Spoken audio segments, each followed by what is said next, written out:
angara akamongo begeze kutubwiraho umushumba ejo bundi aratubwira ngo kari gafite amahembe meza barakazi kaba mu ishyamba ngo begeze gutanga itangazo ko ishyamba rizashya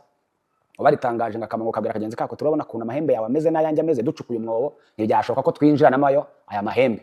ati rero kugira ngo bigende neza reka twikata amahembe tuzabona uburyo twinjira mu mwobo kamwe ati ubwiza bwanjye ni amahembe baramutse bankasa amahembe nkazava mu ruhise cyangwa urangiye umva ubwiza bwanjye butaburangiye undi tinge bakira nkatira amahembe kamwe bagakatira amahembe kakandi kanacukura umwobo kanacukura ngo nibiri igihe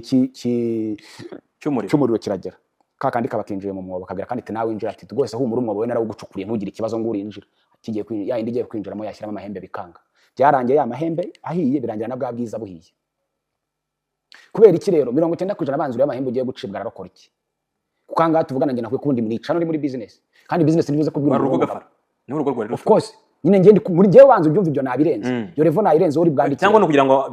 oya ntagaruka kwikonsora ntagaruka